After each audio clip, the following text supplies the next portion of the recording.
Alright, welcome back. I am in the mood to make a plumbing video again. Disclaimer. For these videos that I do, uh any work that I post will likely be mine, or if it's not mine, I would credit the person. As far as I know myself, I'm not the type to take anyone physical work. Mind that word. Anybody physical hands-on work, um, and claim it for myself. I won't do that purposely, seriously, or just in general. I may do it jokingly, but not seriously. I'll tell you that it's someone else's work. So let's get on. We're gonna do a water test video. And now that I feel like pretty confident in this operation, I want to just explain everything. I was hyping up this mic, but I think I need a new one. First part of the video. So this is not going to be an organized video whatsoever. So this is a test rig, a 4-inch test rig, and then you have 4-inch test balls. Now what you would do is, as you can see this pipe, if you was to put in a test ball, yeah, you start it like that. Make sure you don't don't cross thread it. You get it to this point. I was thinking about making a video, but I didn't. So once I put it like this, I kept twisting it right, twist it right until it was flushed. Once you get to this point, you will put a bike a bike air pump or any air pump you have, put it here and pump it up. You see it says 35 psi, 35 psi. And then you're good. You finish putting up the test ball. Now, if you're doing a test rig, you'll do it a little differently. As you can see, I already showed you this is what it looks like without anything. What you'll want to do when you're putting it in is get some pipe lubricant, put the lubricant on there, put it all around. As you can see the little lubricant on that. You put it on, and then you want to position your test rig like this with this blue part, or just completely sideways with a piece right here. This is the clip. You need this clip to take it off and take it on. So you will do that. Wiggle it around until it's in. I think the next picture would be this one. That's what it looks like is when it's in. I don't think I got a good picture. This is the clip right here. And you'll see this is a little black piece right here. When it's in, the lever will be all the way below the black piece. When you're taking it out, this black piece should be completely out. That's explanation, and we're flipping back to the face. So this is with it positioned in. This is one piece outside, and then there's another piece that's inside on the inside of the pipe. And this is the little black tab I was talking about. This is it out. I will push this lever down from the top right there, and then this black piece will go through there all the way to the lowest level. So yeah, that's how you insert one.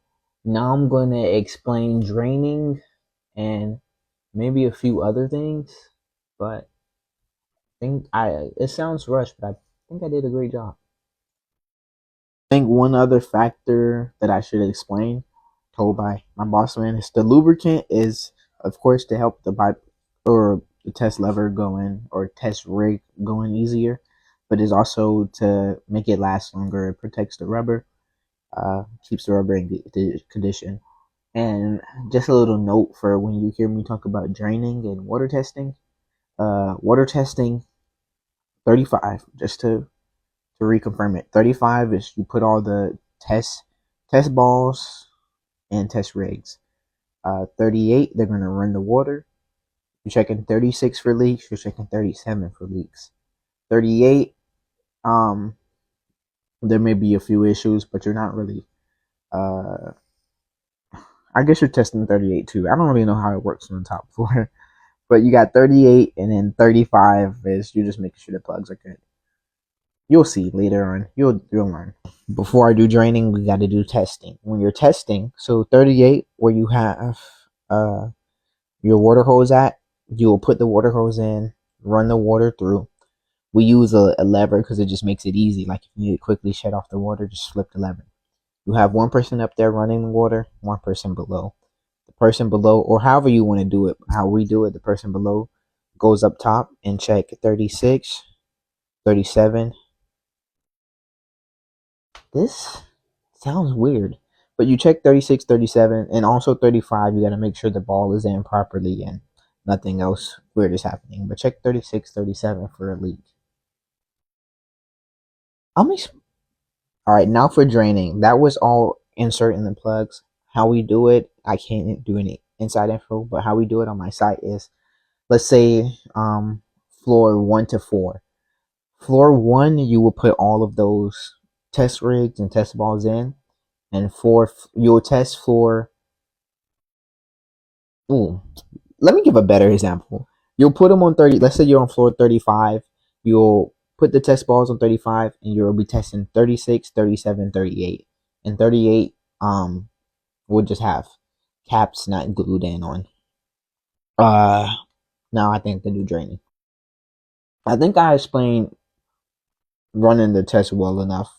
So you run the water, the person checks. If there's a leak like from the ground, from a bathroom drain, a tub drain, or a toilet, I guess, you just plug it in with the test ball, or you'll put a stub out in.